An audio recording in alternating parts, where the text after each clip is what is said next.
Kanis Fatema girls school and college কর্তৃক আয়োজিত আজকের অনলাইন ক্লাসে সবাইকে আন্তরিক শুভেচ্ছা এবং অভিনন্দন জানাচ্ছি।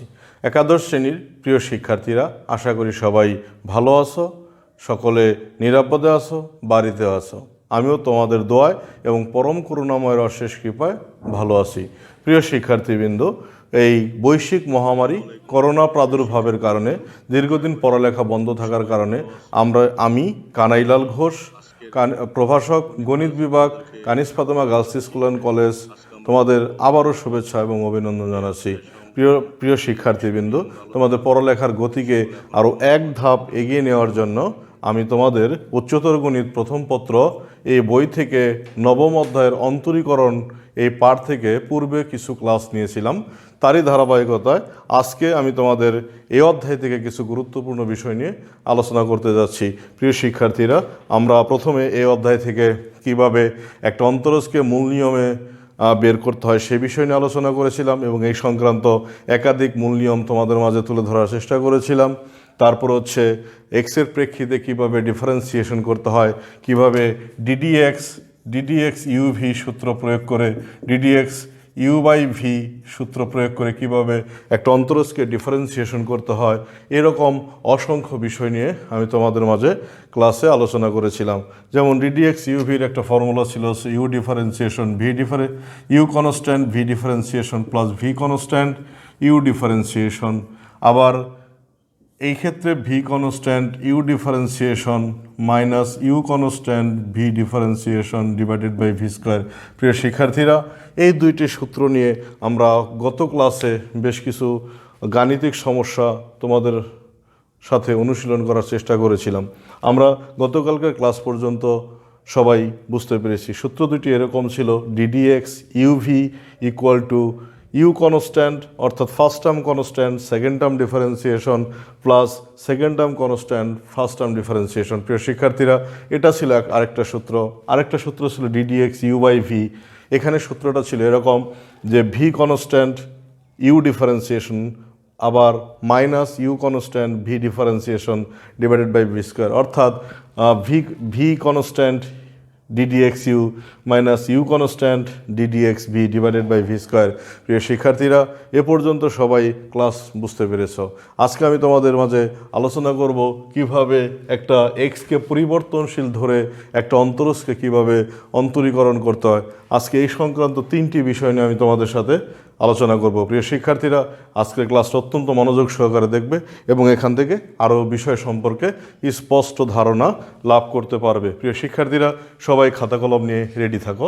আমরা প্রথমে শিখব যে এক্সকে পরিবর্তনশীল ধরে একটা অন্তরজকে কিভাবে অন্তরজ নির্ণয় করা সম্ভব হয়। যেমন তিনটা অঙ্ক দাঁড় করিয়েছি এখানে: tan inverse 2x divided by 1 minus x square, tan inverse 2 root over x divided by 1 minus x, tan inverse 4x divided by 1 minus 4x। প্রিয় শিক্ষার্থীরা, আমরা তিনটি অঙ্ক সমাধান করার চেষ্টা করব।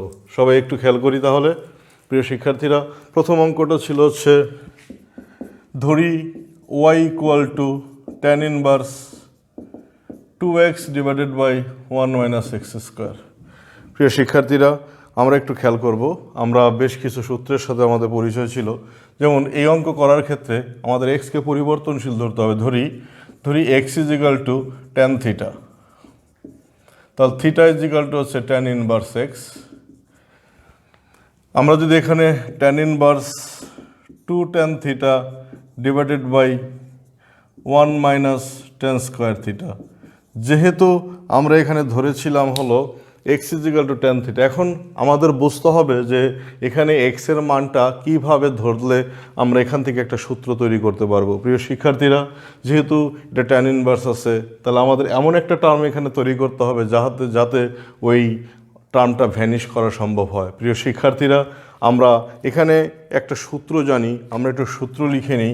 2 tan inverse x equal to tan inverse 2x divided by 1 minus x square sine inverse 2x divided by 1 plus x square, তারপর সে cos inverse 1 minus x square divided by 1 plus x square. প্রিয় শিক্ষার্থীরা, 2 tan inverse এক্সের এখানে তিনটা formula কাজ করতেছে। একটা হচ্ছে tan inverse 2x divided by 1 minus x square, আর একটা হচ্ছে sine inverse 2x divided by 1 plus x square. আবার আরেকটা সূত্র হচ্ছে cos inverse 1 minus x square divided by 1 plus x square. প্রিয় শিক্ষার্থীরা, আমরা একটু দেখব যে কোন সূত্রটা আমাদের জন্য ব্যবহার করা বেশি যুক্তিযুক্ত। এখানে খেয়াল করতে হবে, এখানে টার্মটা যা থাকবে সেই রিলেটেড একটা সূত্র এখানে ব্যবহার করতে হবে। যেমন এখানে ট্যান ইনভার্স আছে, তো সেই জন্যে এখানে ট্যান রিলেটেড কোনো ফর্মুলা নিয়ে আসতে হবে। একটু খেয়াল করি আমরা, 2 tan inverse x equal to this is, আবার 2 tan inverse x is equal to this is, আবার 2 tan inverse x is equal to this is. এখন আমরা এটাকে কেন বেছে নিলাম, অর্থাৎ এখানে এক্সের মান ট্যান থিটা, আমরা জানি ট্যান 2 থিটার একটা ফর্মুলা আছে, ট্যান 2 থিটা হচ্ছে 2 tan theta divided by 1 minus tan square theta. সেই ফর্মুলা থেকেই আমরা এই জায়গাটাকে বিশ্লেষণ করব। প্রিয় শিক্ষার্থীরা, তাহলে এখানে কিন্তু একটা সূত্র তৈরি হলো, দেখো একটু, 2 tan theta divided by 1 minus tan square theta, tan 2 theta equal to হচ্ছে 2 tan theta divided by 1 minus tan square theta. তাহলে আমরা এখানে বসাইতে পারি ট্যান 2 থিটা। প্রিয় শিক্ষার্থীরা, একটু খেয়াল করি, একটু দেখো, আমরা এখানে যদি এক্সের মান ট্যান থিটা ধরি তাহলে থিটা ইকুয়াল টু হচ্ছে ট্যান ইনভার্স এক্স। আবার এখানে যদি এক্সের মানটা বসাই 2 tan theta divided by 1 minus tan square theta, তাই না প্রিয় শিক্ষার্থীরা? তাহলে ফর্মুলাটা কি তৈরি হচ্ছে, 2 tan theta divided by 1 minus tan square theta. তাহলে ট্যান 2 থিটার ফর্মুলাটা হচ্ছে 2 tan theta divided by 1 minus tan square theta. প্রিয় শিক্ষার্থীরা, এ পর্যন্ত বোধহয় সবাই ক্লিয়ার হয়েছ। তাহলে এখান থেকে এই ট্যান ইনভার্স আর ট্যান চলে যাচ্ছে, তাহলে থাকতেছে হচ্ছে 2 থিটা। 2 থিটা মানে হচ্ছে 2 থিটার মান আমি ধরেছি ট্যান ইনভার্স এক্স। তাহলে ফাইনালি এখানে কিন্তু আমরা ওয়াইয়ের মান পেয়েছি হলো, ওয়াইয়ের কী মান পেয়েছি, ওয়াই ইকুয়াল টু পেয়েছি হচ্ছে 2 tan ইনভার্স এক্স। এখন এটাকে যদি এক্সের প্রেক্ষিতে আমি অন্তরীকরণ করি তাহলে কিন্তু আমরা ডিওয়াই বাই ডিএক্সটা পেতে পারি। প্রিয় শিক্ষার্থীরা, তাহলে এটাকে যদি ডিফারেন্সিয়েশন করি তাহলে হবে d y by d x equal to 2 into tan inverse এক্সকে ডিফারেন্সিয়েশন করলে হয় 1 divided by 1 plus x square. আমরা পাশে এই সূত্রগুলো একটু লিখে নিচ্ছি। সূত্রগুলো হচ্ছে এরকম, আচ্ছা এখানে তো এটা থাকবেই, ধরি x is equal to tan theta, তাহলে থিটা ইকুয়াল টু হচ্ছে ট্যান ইনভার্স এক্স। এরকম কিছু সূত্র আমাদের জানতে হবে। D d x sine inverse x equal to হচ্ছে 1 divided by root over 1 minus x square. D d x cos inverse x equal to হচ্ছে minus 1 divided by root over 1 minus x square. D d x tan inverse x equal to হচ্ছে 2x divided by d d x 1 divided by 1 plus x square. D d x cot inverse x equal to হচ্ছে minus 1 divided by 1 plus x square. D d x sec inverse x equal to হচ্ছে 1 divided by x into root over x square minus 1। D d x cosec inverse x equal to হচ্ছে minus 1 divided x into root over x square minus 1। প্রিয় শিক্ষার্থীরা, তো একটু খেয়াল করবো আমরা, এখানে d d x tan inverse x equal to হচ্ছে 1 divided by 1 plus x square. তাহলে এই ট্যান ইনভার্স এক্সকে আমরা ডিফারেন্সিয়েশন করলে পাচ্ছি হচ্ছে 1 divided by 1 plus x square. তাহলে রেজাল্টটা হচ্ছে 2 divided by 1 plus x square. প্রিয় শিক্ষার্থীরা, তাহলে একটা এক্সকে পরিবর্তনশীল ধরে আমরা একটা অন্তরজকে এইভাবে ডিফারেন্সিয়েশনের আওতায় নিয়ে আসতে পারি। প্রিয় শিক্ষার্থীরা, আমাদের একটু খেয়াল রাখতে হবে যে আসলে আমরা কাকে চেঞ্জ করে, কাকে পরিবর্তন করে আমরা নতুন একটা সূত্র পেতে পারি। প্রিয় শিক্ষার্থীরা, আমরা সবাই প্রথম অঙ্কটা কিভাবে সমাধান করতে হয় আশা করি সবাই বুঝতে পেরেছ। প্রিয় শিক্ষার্থীরা, আমরা তোমাদের সুবিধার জন্য এই রিলেটেড আরও 2টা অঙ্ক আমি তোমাদের সলভ করে দেওয়ার চেষ্টা করব এবং এই অঙ্কগুলোই তোমরা নিজেরা বাসায় প্র্যাকটিস করবে, নিজেদেরকে আরও পড়ালেখার মধ্যে নিয়োজিত রাখবে। আমরা তাহলে আজকের দ্বিতীয় সমস্যাটা সমাধান করতে যাচ্ছি। প্রিয় শিক্ষার্থীরা, সবাই একটু খেয়াল করো। দ্বিতীয় সমস্যাটা ছিল এরকম যে ওয়াই ইকুয়াল টু, ধরি y equal to tan inverse 2x divided by 1 minus x. আমাদের মূল উদ্দেশ্য হচ্ছে এটাকে একটা সূত্রের আওতায় নিয়ে যাওয়া।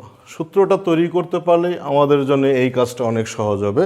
প্রিয় শিক্ষার্থীরা, তোমরা একটু খেয়াল করো, আমরা যদি এখানে এই লাইনটাকে এইভাবে লিখি তাহলে কি হচ্ছে, two root over x in -1 root over x তার হচ্ছে হোল স্কোয়ার। প্রিয় শিক্ষার্থীরা, একটু খেয়াল করি, এখানে ছিল হচ্ছে 2 root over x divided by 1 - x. আমরা এখন এখানে একটা বিষয় দেখব যে উপরে যেটা ছিল সেটা ঠিকই আছে, আর এক্সকে root over x whole square করলে আলটিমেটলি মানের কিন্তু কোনো পরিবর্তন হচ্ছে না। তার মানে এটা কিন্তু root over x whole square মানে হচ্ছে এক্স। এখন আমি এটাকে কিন্তু একটা থিমে দাঁড় করাইছি। এখন কি করব, এই রুট ওভার এক্সকে আমরা চেঞ্জ করব, চেঞ্জ করে কিন্তু আমরা প্রমাণের আওতায় নিয়ে আসতে পারবো। তাহলে আমি যদি এখানে ধরি root over x equal to হচ্ছে tan থিটা, তাই তো? তাহলে থিটা ইকুয়াল টু হচ্ছে কত, tan inverse root over x. তাহলে এটা হচ্ছে কত, tan inverse 2 tan theta divided by 1 - tan square theta, তাই না? তাহলে এখানে আসতেছে কত, tan ইনভার্স একই formula 2 tan theta divided by 1 - tan square theta মানে হচ্ছে tan 2 থিটা, অর্থাৎ এটা হচ্ছে 2 থিটা ইকুয়াল টু হচ্ছে 2 tan inverse root over x. তাহলে ওয়াইয়ের মানটা পাইলাম হচ্ছে আমরা 2 tan inverse root over x. প্রিয় শিক্ষার্থীরা, এখন আমাদের কি করতে হবে, এটাকে ডিফারেন্সিয়েশনের আওতায় নিয়ে আসতে হবে। আমরা একটা বিষয় খেয়াল করি, আমরা এখানে একটা ডিফারেন্সিয়েশন লিখেছিলাম ডিডিএক্স tan ইনভার্স এক্স ছিল হলো 1 divided by 1 plus x square into d d x. এক্সকে ডিফারেন্সিয়েশন করলে 1 হইতো, বিদায় আমরা সরাসরি এটাকে 1 প্লাস এক্স স্কোয়ার লিখতাম। এই লাইনটা আমরা দেখানোর প্রয়োজন বোধ করি নাই। এক্সকে ডিফারেন্সিয়েশন করলে 1 পাওয়া যায়, কিন্তু এক্সের সাথে যদি অন্য কোনো টার্ম থাকে সেটাকে কিন্তু আবার ডিফারেন্সিয়েশনের আওতায় নিয়ে আসতে হবে। তো সেখানে ডিফারেন্সিয়েশনটা হবে এরকম, dy by dx equal to 2 into 1 divided by 1 plus root over x তার হচ্ছে whole square into ddx root over x. অর্থাৎ এটা কিন্তু আদৌ এক্স না, এটাকে আবার ডিফারেন্সিয়েশনের আওতায় আনতে হবে। সেই জন্যে আমরা এটাকে কি করলাম, ডিওয়াই বাই ডিএক্স করেছি 2 into tan inverse x, x মানে root over x, tan inverse এক্সকে ডিফারেন্সিয়েশন করলে পাওয়া যাচ্ছে 1 divided by 1 plus x square. কিন্তু যেহেতু এটা এক্স না, সেটাকে আবার ডিফারেন্সিয়েশনের আওতায় আসতে হবে। তাহলে রুট ওভার এক্সকে ডিফারেন্সিয়েশন করলে পাওয়া যাবে হচ্ছে এরকম। তাহলে আমি লিখতে পারি 2 divided by 1 plus x into 1 divided by 2 root over x. প্রিয় শিক্ষার্থীরা, আমরা একটু খেয়াল করি যে ডিডিএক্স রুট ওভার এক্সকে ডিফারেন্সিয়েশন করলে কীভাবে, রুট ওভার এক্স মানে কি এক্স হাফ, তার মানে হচ্ছে এই হাফ এক্স হাফ মাইনাস 1, তার মানে হচ্ছে half of x minus half, তার মানে এটা আসতেছে 1 2, আর এই এক্স হাফ মানে হচ্ছে রুট ওভার এক্স। তাহলে এক্সকে ডিফারেন্সিয়েশন করলে আমরা পাচ্ছি হলো 1 divided by 2 root over x. তাহলে এই 2 আর 2 ক্যান্সেল, তাহলে এটা পাওয়া যাচ্ছে 1 into root over x into 1 plus x. প্রিয় শিক্ষার্থীরা, তাহলে ডিওয়াই বাই ডিএক্স হচ্ছে দিস ইস।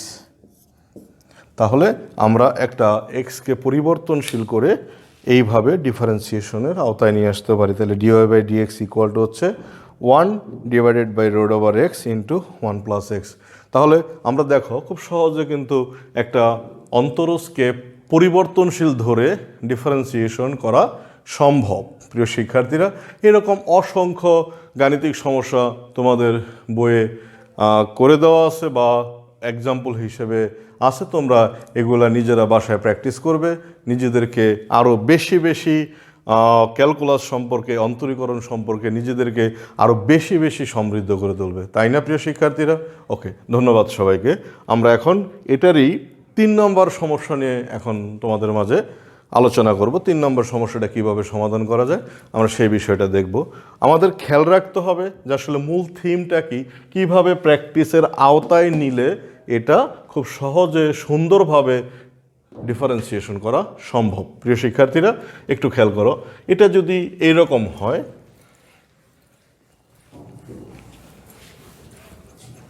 ধরো এর প্রমাণটা যদি ধরি, 3 নম্বর হচ্ছে ধরি y equal to tan inverse 4 root over x divided by 1 - 4x। কীরকমভাবে এটা চিন্তা করতো, tan inverse 2 into 2 root over x, এটাকে minus 2 root over x whole square লেখা যায় না? দেখো তো, একটু খেয়াল করি আমরা সবাই। এটাকে ইচ্ছা মতো করা যাবে না, দেখতে হবে যে এটা কোন থিমে আছে। তাহলে 4 রোড ওভার এক্স, তার মানে 2 into 2 root over x divided by 1 minus x square. এখানে 4x মানে কি, 2 স্কোয়ার হচ্ছে 4, রোড ওভার এক্সের হোল স্কোয়ার হচ্ছে এক্স, তাহলে 1 মাইনাস এক্স স্কোয়ার। তাহলে আমরা এখানে অবশ্যই 2 রোড ওভার এক্সকে ট্যান থিটা ধরবো, তাই না? ওকে, ফাইন। তাহলে আমরা ধরি, এখানে ধরি 2 root over x equal to হচ্ছে ট্যান থিটা। তাহলে থিটা ইকুয়াল টু হচ্ছে tan inverse 2 root over x. তাহলে পুরোটা কিন্তু এক্সের আওতায় আসবে। তাহলে এটা হচ্ছে কত, tan inverse 2 tan theta divided by 1 minus tan square theta. তার একই ফর্মুলা, তাহলে tan inverse tan 2 theta. Okay, তাহলে এটা আসতে আসতে 2 থিটা, তাহলে 2 tan inverse 2 root over x. সবাই একটু খেয়াল করি, এখানে 2 রোড ওভার এক্সকে যদি আমরা ট্যান থিটা ধরি, তাহলে থিটা ইকুয়াল টু হচ্ছে tan inverse 2 root over x. প্রিয় শিক্ষার্থীরা, এরপরে দেখো আমরা এখানে tan inverse 4 into root over x divided by 1 minus 4x, তাহলে আমরা এখানে কি করেছি, tan inverse 2 into 2 root over x divided by 1 minus 2 root over x whole square. তার মানে আলটিমেটলি কিন্তু মানের কোনো পরিবর্তন হয়নি। ওকে, তাহলে আমরা 2 রোড ওভার এক্সকে আমরা ট্যান থিটা ধরেছি, তা 2 tan theta divided by 1 minus tan square theta, tan inverse 1, আর এটা হচ্ছে 2 tan theta divided by 1 minus tan square theta equal to হচ্ছে ট্যান 2 থিটা। তা ট্যান আর ট্যান ইনভার্স চলে গেলো, 2 থিটা থাকলো, থিটা হচ্ছে 2 tan inverse 2 root over x. আমরা এখন এটাকে কি করব, ডিফারেন্সিয়েশন করব প্রিয় শিক্ষার্থীরা। তাহলে y d y by d x equal to হচ্ছে 2 into 1 divided by 1 plus 2 root over x, তার হচ্ছে whole square, into d d x 2 root over x. মানেটা হচ্ছে 2 into 1 divided by 1 plus 4x into, এটা হচ্ছে 2 রোড ওভার এক্স, হচ্ছে 2 রোড ওভার এক্সকে differentiation করলে পাওয়া যাচ্ছে 1 বাই 2 রোড ওভার এক্স, তার এটা থাকতেছে 2 ইন্টু দিস ইস। তাহলে আমরা পাচ্ছি এই 2 আর এই 2 কাটা যাচ্ছে, তাহলে এখানে থাকতেছে 2 আর এটা আসতেছে road over x into 1 plus 4x। তাহলে প্রিয় শিক্ষার্থীরা সবাই একটু খেয়াল করো, আমরা এরকমভাবে এক্সকে পরিবর্তনশীল ধরে একাধিক অন্তরজকে আমরা ডিওয়াই বাই ডিএক্স অর্থাৎ অন্তরীকরণের আওতায় ফেলতে পারি। প্রিয় শিক্ষার্থীরা, আমরা এই অন্তরীকরণ সম্পর্কে আরও পরবর্তী ক্লাসে বেশ কিছু গুরুত্বপূর্ণ বিষয় নিয়ে কথা বলবো। আজকে আমরা একটা বিষয় সম্পর্কে, একটা নির্দিষ্ট বিষয় সম্পর্কে তোমাদের মাঝে আলোচনা করলাম। তোমরা পূর্বের ক্লাস এবং আজকের ক্লাস সকল বিষয়গুলো বাসায় ভালো করে অনুশীলন করবে, এই অধ্যায় থেকে আরও বেশি বেশি জ্ঞান অর্জন করবে এবং এই রিলেটেড আজকে যে আলোচনাগুলো সম্পূর্ণ হলো সেই রিলেটেড বেশ কিছু অন্তরীকরণকে তোমরা ডিওয়াই বাই ডিএক্সের ক্যালকুলেশনের জন্য নিজেদেরকে নিয়োজিত রাখবে। আজকে যেগুলো করানো হলো সেগুলি সহ, এবং বাকি সমস্যাগুলো বাসায় নিজেরা অনুশীলন করার চেষ্টা করবে। সবাই বাড়িতে থাকবে, সবাই নিরাপদে থাকবে, স্বাস্থ্যবিধি মেনে চলবে, নিজেদের খেয়াল রাখবে। সবার সুস্বাস্থ্য কামনা করছি। আজকের মতো ক্লাস এখানেই শেষ করছি এবং এই বিষয়ে পরবর্তী ক্লাসে আমরা আরও একাধিক বিষয় নিয়ে আলোচনা করব। সে পর্যন্ত সবাই ভালো থাকবে, সুস্থ থাকবে। ধন্যবাদ সবাইকে।